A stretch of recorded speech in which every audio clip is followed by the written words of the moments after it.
Salut à tous et bienvenue sur Hashtag, notre invité du jour. Vous l'avez ajouté en favori dans The Voice, vous l'avez ajouté à votre story dans La Légende du Roi Arthur. C'est Charlie Boisseau qui est avec nous. Hashtag J'en ai d'état, c'est parti. Salut Charlie. Salut. Bienvenue sur Hashtag. Écoute, merci de m'inviter. Avec plaisir, on s'était vu il y a 2 ans. C'était juste Exactement. avant que tu endosses un certain costume dont on va parler tout à l'heure. Mais avant... Il va falloir qu'on en parle. Il va falloir qu'on en parle de ce costume. Mais avant, J'en ai d'état, c'est ton single qui est sorti le 20 janvier. Exactement. Tu parles, je cite la chanson, tu parles des tonnes de je t'aime qui volent en éclats. Ouais. On a trouvé la chanson de rupture idéale grâce à toi. Je te remercie. Tu peux nous raconter un petit peu l'histoire de ce titre ? En fait, si tu veux, l'histoire de ce titre ou bien l'histoire qu'il raconte. L'histoire qu'elle raconte. Ouais, Ok. l'histoire qu'il racontait. C'est tout simplement après une rupture. Je pense qu'il y a beaucoup de monde qui ne le disent pas, en tout cas beaucoup d'hommes qui font les bonhommes, quoi. qui font les bonhommes, qui ne veulent pas ravaler leur fierté et qui malgré tout veulent voir cette nana revenir.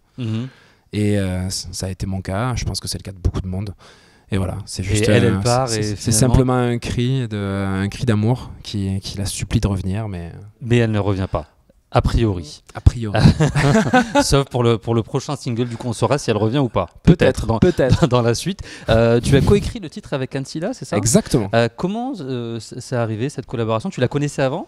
Tu Alors, lui as envoyé un message ? Alors, pas du tout. Si tu veux, j'ai eu la chance de pouvoir visionner les auditions à l'aveugle de sa saison. C'était donc la saison 4, après la mienne. Grâce à l'équipe de l'émission qui m'avait contacté, voilà, donc j'ai vu toutes les auditions à l'aveugle. D'accord. Avant leur diffusion, bien sûr, juste après leur enregistrement en fait. Le gars a ses entrées quand même que l'on n'a pas nous encore. Oui. C'est l'effet The Voice. Et du coup, j'ai flashé direct. Je me suis dit cette nana, elle a un talent fou. Donc je suis allé checker ce qu'elle faisait sur internet. Ouais. Il y avait quelques compos, notamment une en français. Et comme j'étais en pleine composition moi de mes chansons, de l'album. Je cherchais aussi des auteurs et j'ai adoré sa patte, voilà, son écriture.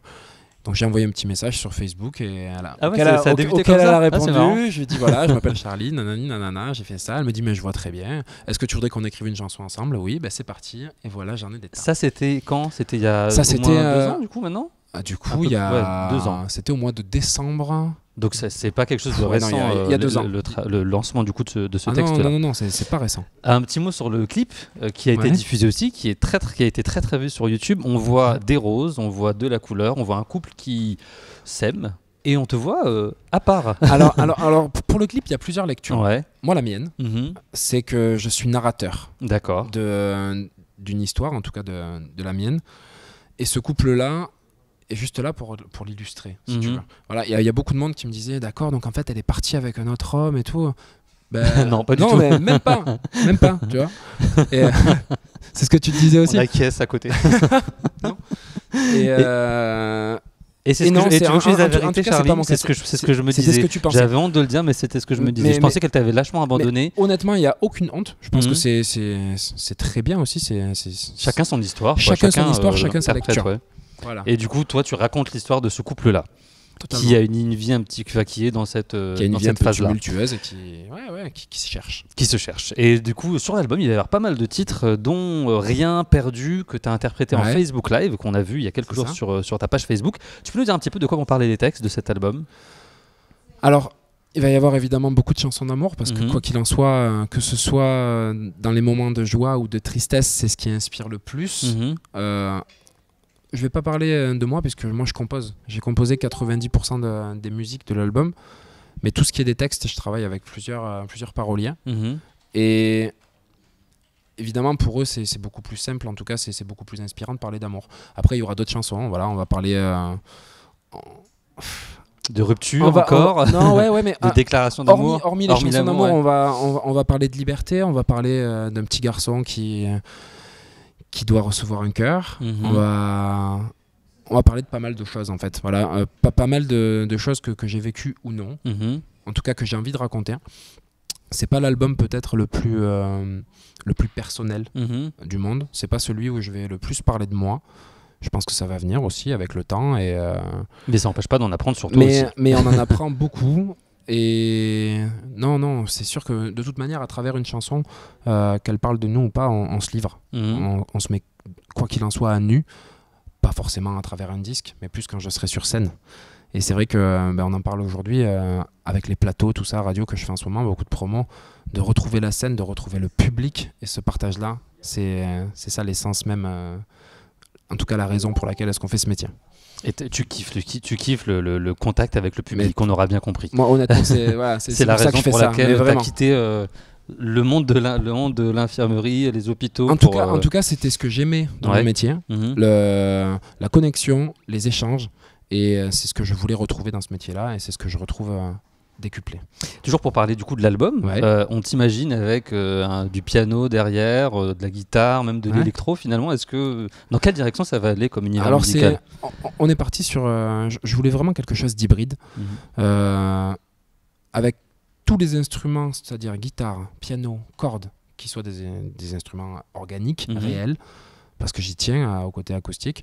Mais tout ce qui va être le beat, la rythmique, va être électronique. Voilà. Va être, ça n'existe pas. Va être électronique. Mais c'est pas grave, ça passe. Moi, j'aurais pu le dire aussi, donc ça c'est passe. Pas grave. En tout cas, l'important, c'est qu'on s'en rende compte. C'est qu'on s'en rende compte aussi. Et qu'on se comprenne. Mais voilà, non, ce sera vraiment un produit hybride et c'est ce que j'écoute, c'est ce que j'aime. Voilà, entendre des choses électro à la radio, en plus ça se fait beaucoup. Et ce sera dans la lignée de Jean Nédetta musicalement Jean Nédetta est la plus belle de toutes les cartes de visite. Waouh, il aime la chanson quand même. Tu la vends bien la chanson. Vraiment, mais je l'adore. Je l'adore, bien sûr. Sinon, on l'aurait pas mis en single. Pas en premier single en plus, sinon c'était dommage. Mais c'est sûr que c'est elle qui m'identifie et qui me ressemble le plus et qui présente le plus ce que va être l'album. Voilà. Et en dehors de l'album, un petit mot sur la légende du roi Arthur, parce qu'à l'époque, t'allais endosser le costume de Lancelot. Qu'est-ce que cette belle et longue aventure a changé pour toi ? Disons que j'ai beaucoup appris. Sur le en tout cas sur le plan scénique, j'ai appris à me mouvoir sur scène, j'ai appris l'escrime, j'ai appris plein de choses, évidemment, tout ça, je vais pas le répéter, mais c'est une aventure humaine extraordinaire, mais au-delà de l'aventure humaine, comme on dit toujours, avec ses coéquipiers, avec ses compagnons de route, que ce soit Camille, Fabien, Florent, Zao et tout le monde, d'ailleurs, parce qu'il y a même les techniciens dont on parle jamais. Il y a vraiment une énorme équipe derrière ce gros projet, et on apprend beaucoup sur soi, parce que voilà, c'est...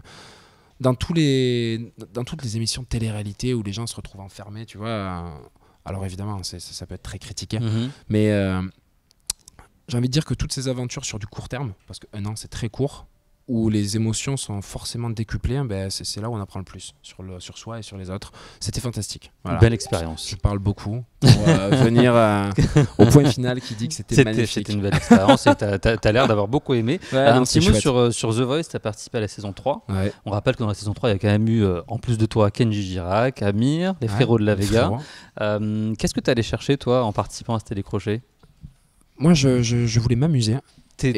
T'avais pas postulé, je crois qu'on t'avait retrouvé sur YouTube. J'ai mis une vidéo sur YouTube et il y a un chargé de casting de l'émission qui m'a contacté, qui m'a envoyé un mail 2 semaines après que j'ai posté la vidéo, c'est-à-dire il y avait 100 vues, rien du tout. Donc ça peut, vous pouvez tous y croire. C'est ça, voilà. Il faut y aller quoi. Donc certainement un peu de chance évidemment d'avoir été vu et repéré. Et puis à partir de là, ouais, tu vois, moi j'étais infirmier, j'avais rien à perdre, j'avais toute la stabilité nécessaire pour me permettre de m'amuser. Et c'est ce que j'ai fait. Voilà, je me suis découvert une nouvelle passion, le chant. Et voilà, l'aventure commence. Et l'aventure continue en tout cas avec toi, avec le single Jean Nédetta et l'album qui arrive prochainement. On va passer dans un instant à la deuxième partie de l'interview. Okay. C'est le hashtag quiz, c'est tout de suite. J'en ai des tas de petites journées comme ça où je te dessine sur des vitrines, des murs tout autour de moi. J'en ai des tas de petits mots doux comme ceux que j'avais bien pris le soin de couvrir pour que tu ne te doutes pas que dans le tas de rien que je déteste, y a toujours des tonnes et des tonnes de toi. Toi qui t'en vas et moi qui reste, ça ne te fait